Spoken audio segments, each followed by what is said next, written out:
Hey, welcome back to Charlie Brown Politics. I'm Charlie Brown, the host of the show. I'm wanting to know, do you guys know who this is? Yep, this is Cenk Uygur. Okay, I like to call him Chunky C because his name starts with a C. Or I like to also call him Sir Chunks a lot for obvious reasons. Now, if you don't know who Cenk Uygur is, he is the founder of the Young Turks independent news network.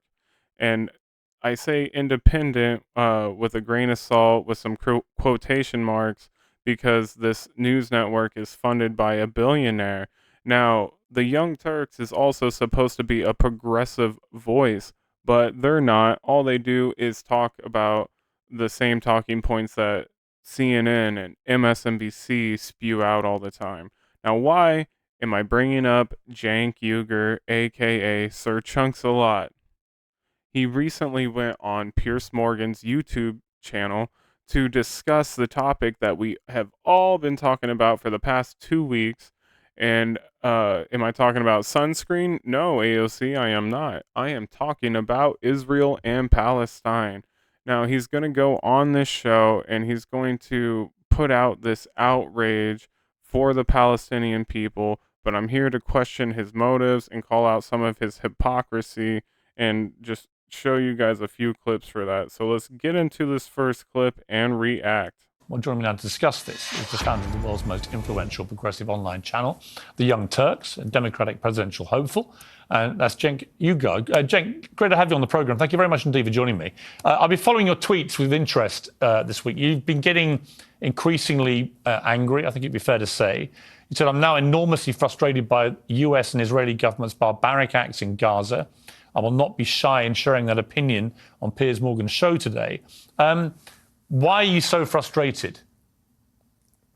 Yeah. Well, honestly, I didn't expect the framing that you put on this segment, and it's framing like that. That's disgusting. So I don't see what this has anything to do with anti-Semitism. I formed Young Turks and TYT with two Jewish friends who are some of my friends growing up. We've known each other and been brothers for over 40 years now. So I think what Hamas did is disgusting. I cry for those Israeli innocent civilians. But do I see you guys crying for Palestinians? I mean, Chris Christie was just on here treating it like it's no big deal because what, Palestinian lives don't matter? I think the real bigotry here is saying that Palestinians, we can kill 3 times as many of them already. And this is the appetizer. Netanyahu and his barbaric government have not even started the entree of murder and death and mayhem they're about to do. And that's somehow okay, killing 3 times as many Palestinian civilians, let alone the occupation, which is bigotry by definition. We say that everyone in the world can defend themselves, can have their own state, can have sovereignty, except the Palestinians. And the reasoning behind that is the Palestinians are what? They're what?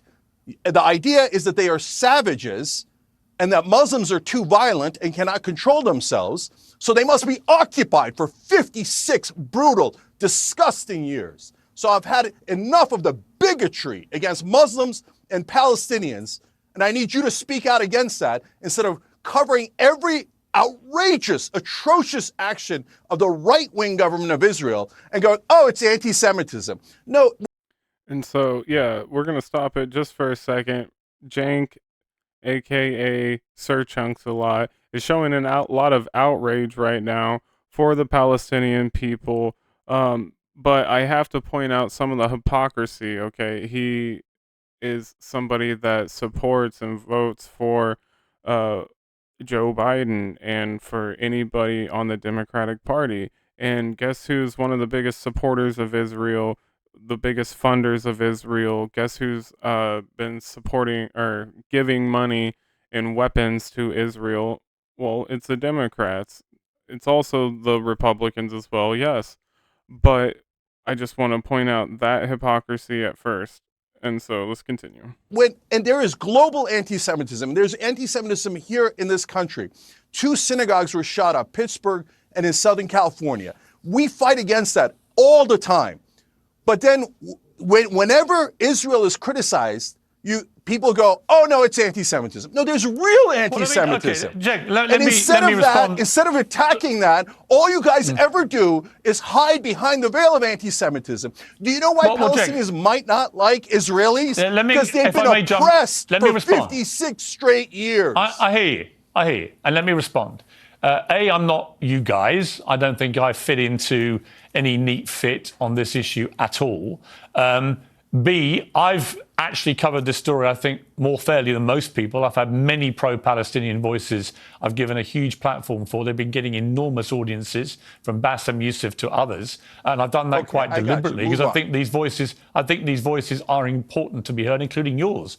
I certainly wasn't accusing you, by the way, or your organization of anti-Semitism. I just think I have found it, as somebody who's always identified as liberal myself, I've found it very dispiriting to see people who call themselves liberals whose instant response, it seemed to me, to one of the worst terror attacks we've ever seen was to immediately side with the place where these attacks have been launched from. Now, I don't tar all Palestinians with the brush of being Hamas at all.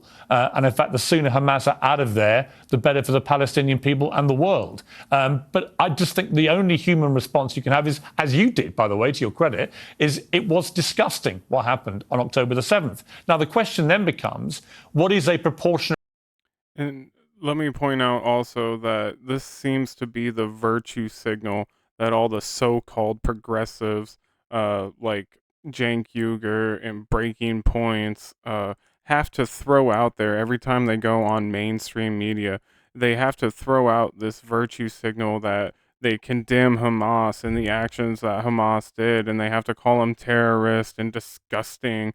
And so a little bit of credit to Cenk, and this will probably be the only credit that I give him.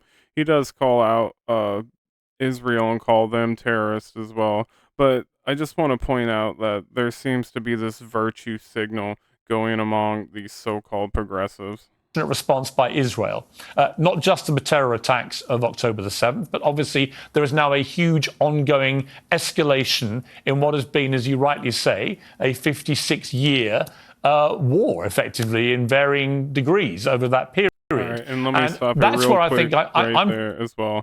Okay, Piers Morgan just said that there was a 56-year-long war going on between Palestine and Israel. Okay, this is the totally wrong vernacular, the totally wrong language. It's misleading. It's pushing this thought. Like, when you say the words war, okay, that leads people to believe that there's two different countries that have, resources and money and military going at each other. And with the Palestine and Israel conflict, that could be further from the truth. Palestine does not have resources. It doesn't have like a military. It doesn't have an army. It doesn't have a navy. When you say that there was a 56-year-long war going on, Piers, it gives this impression that both sides have a fair chance of winning. And that could be further from the truth in this conflict. Struggling to see how ground invasion by Israel, with all that would entail, particularly mass deaths of Palestinian civilians, how that is going to do anything for any peaceful resolution to this. I think it will have the opposite effect. Yes. So let's take it one at a time. First of all, as you rightly point out, on Young Turks, we covered the atrocious actions of Hamas right from the get-go, and we condemned it as fully as anyone can possibly condemn it. Because not only are they killing those poor, innocent Israelis that didn't do anything, those little babies and the grandmothers, it's disgusting what they did. But on top of that, they're ruining the Palestinian cause. They've burned the moral high ground to cinders. And then on top of that, they smear all people of Muslim background like myself.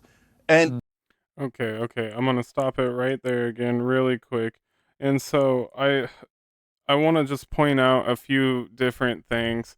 Okay. So once again, he cannot call out Israel without having to put out this virtue signal that Hamas are terrorists, okay? Even though he's leaving out the fact that Palestine and Hamas for years have been trying to do a nonviolent approach to this. And the second thing that Cenk is leaving out is only one uh, side in this issue is abiding by international law. And believe it or not, it's not Israel going by international law. It is Palestine and Hamas going and abiding by international law. International law states that if you have a foreign occupier brutally occupying your land and military occupying your land, you have the legal right to fight back with arms. Now, so that's the second point that I want to draw out. Now, why is Cenk voicing all this outrage? Is it because he cares about the humanitarian crisis going on with Palestine? Maybe he does a little bit, but I want to question that and throw out that he has ulterior motives to this. And so I want to go to another clip of this interview where they're going to be discussing a few more things. And there's a few things that I think everybody will find interesting. So let's just take a listen, shall we? How do you get rid of Hamas if you don't do it the way Israel is currently doing it, albeit with horrific collateral damage in the face of? So the question he's asking Cenk is, how are you going to get rid of Hamas if you're not going to do it the way that Israel wants to do it, like dropping bombs? And listen to his answer because it might surprise you. Thousands of innocent Palestinians being caught up in the bombing. Yeah.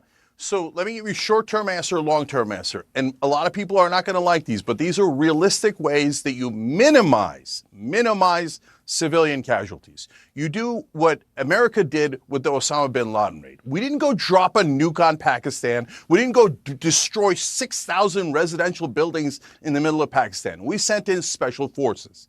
Is it more dangerous to the special forces? Of course. That's the point of special forces. Try to find the hostages. Does it look like Israel's trying to find the hostages? If I have a family member that's a hostage, I'm disgusted by what Netanyahu's doing now. How do you know they're not in the buildings you're dropping bombs on?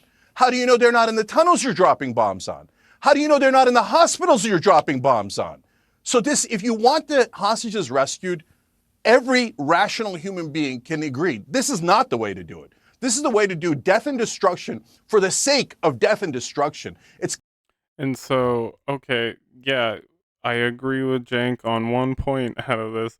The way to get these hostages back isn't to drop bombs. So Cenk's big brain idea is to put troops on the ground or special forces, which, guess what, is boots on the ground, American soldiers on the ground, and to go in and rescue these hostages and take out Hamas one by one. Okay, I'm sorry.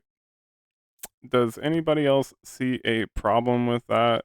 How about the fact that Cenk could throw out the idea that we could negotiate with Hamas and try doing some type of negotiation tactics? I know that Israel has a buttload of hostages from Palestine themselves that Hamas wants to negotiate the hostages that they have in exchange.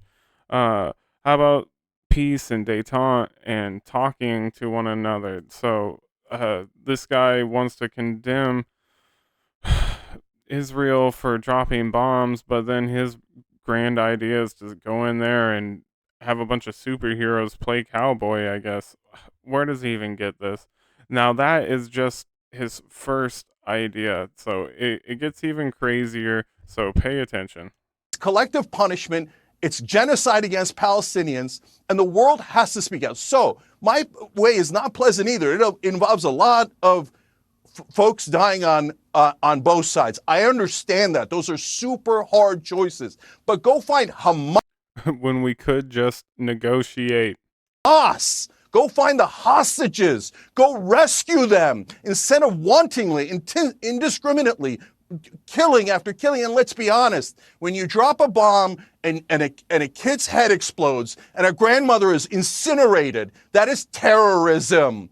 Killing 3 times as many civilians as Hamas is terrorism. And it is the same if it is done by a government. Send in as many special forces as you got. We should send in whatever you got to actually do the job at hand instead of what Netanyahu is doing, which is to kill these people to what? Send a message. And think about how unrealistic that is. And think about why his method has a 0% chance of working. How are the Palestinians supposed to rise up against Hamas? How would they prove they're against Hamas? Hamas ended all elections. Hamas ended democracy. So how are the Palestinians supposed to cry uncle? They're already crying uncle, but it's never enough for the bloodthirsty Netanyahu. No, more death of Palestinians, more babies killed. That's what his answer is. And it's this, and the United States of America, I'm running for president here. There's no way in the world. Okay, did you hear that? He just slipped it in there. And that's where I think his real motive behind all this is really coming from. Cenk just said that he is running for president in America. So, is this outrage authentic, or there ulterior motives behind this outrage for the Palestinian people?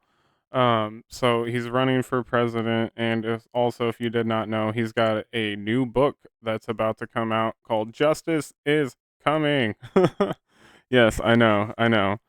So there's just a little bit more to this that I want to show you, and it's you're not gonna believe it. I would allow this, sending $105 billion.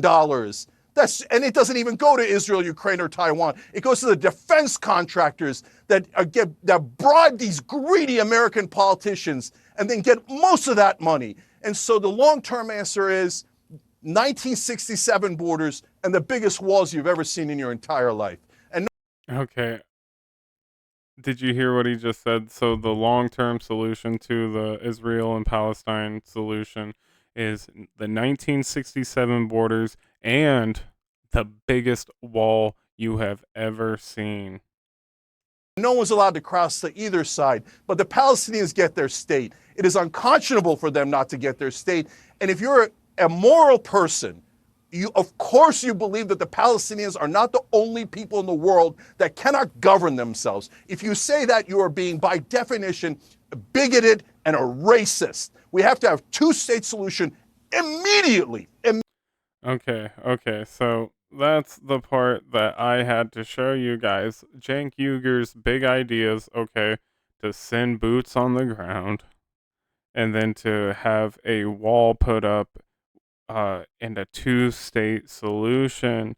Now, once again, Cenk is out of touch with what's really happening. The most recent news is that a two-state solution will not work, okay? So once again, he's out of touch. Is he really calling out the suffering and the occupation and the terrorization that is being put upon the Palestinian people for authentic reasons? Well, I think I have to question that. Maybe him running for president and him trying to promote his book has him being so outraged, okay? So with that being said, guys, let's wrap up this video. What are you thinking about Sir Chunks-a-Lot, aka Chunky C, and his, in my opinion, fake outrage over the Palestinian people and his big brain solutions to this problem? Yeah, so like, comment, share, subscribe, and with that, I will catch you on that next one, guys. Later.